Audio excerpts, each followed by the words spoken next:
ইলিশ মাছগুলো এভাবে কেটে ধুয়ে পরিষ্কার করে নেব।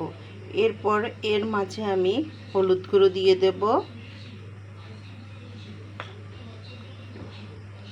লাল লঙ্কা গুঁড়ো,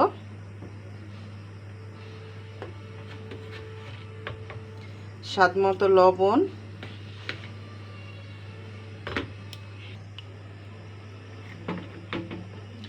কাঁচা লঙ্কা, সর্ষে ও জিরার পেস্ট, আর দিয়ে দেব সামান্য তেল, সর্ষে তেল।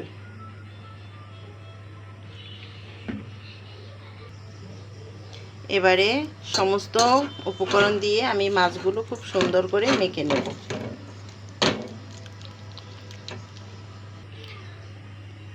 মাছগুলো আমার মাখা হয়ে গেছে। এবারে একটি টিফিন ক্যারিয়ারের মধ্যে আমি এটি বসিয়ে নেব। আমি মাছগুলো এভাবে বাটির মধ্যে খুব সুন্দর করে সেট করে দেব। সব মাছগুলো এভাবে সেট করা হয়ে গেলে আমি উপর থেকে একটু কাঁচামরিচ দিয়ে দেব। আর আমি এতে জল ব্যবহার করব না, তবে আমি যে গাবলায় মশলা মেখেছি সেই গাবলাটা ধুয়ে সামান্য পরিমাণে একটু জল দিয়ে দেব।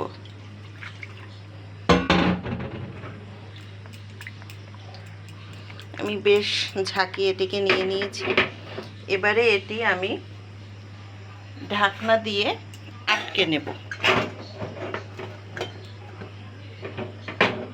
তোমরা চাইলে এটি যে কোনো ঢাকনাওয়ালা এরকম পাত্রে বসিয়ে দিতে পারো।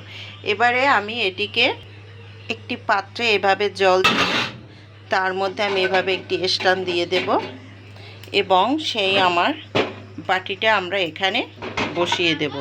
তোমরা চাইলে এটিকে প্রেসার কুকার, রাইস কুকার বা অন্য কোনো স্টিমারে নিতে পারো।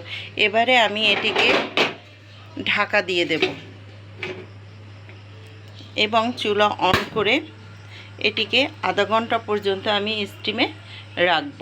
আমার ফ্লেমটি মিডিয়াম টু হাই লেভেলে থাকবে এবং ফিরে আসছি আধা ঘন্টা পরে।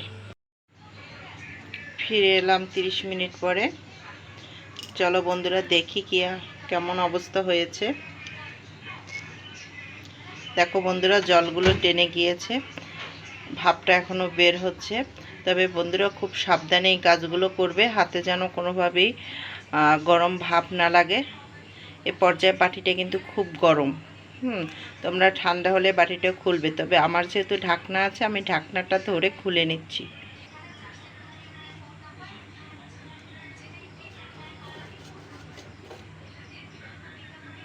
দেখো বন্ধুরা কত সুন্দর হয়েছে দেখতে।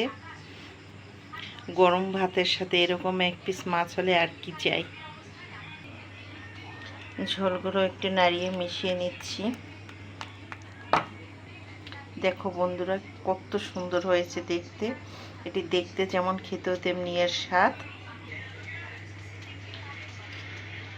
গরম ভাতের সাথে এরকম ভাপা ইলিশ হলে আর কি দরকার আছে বলো।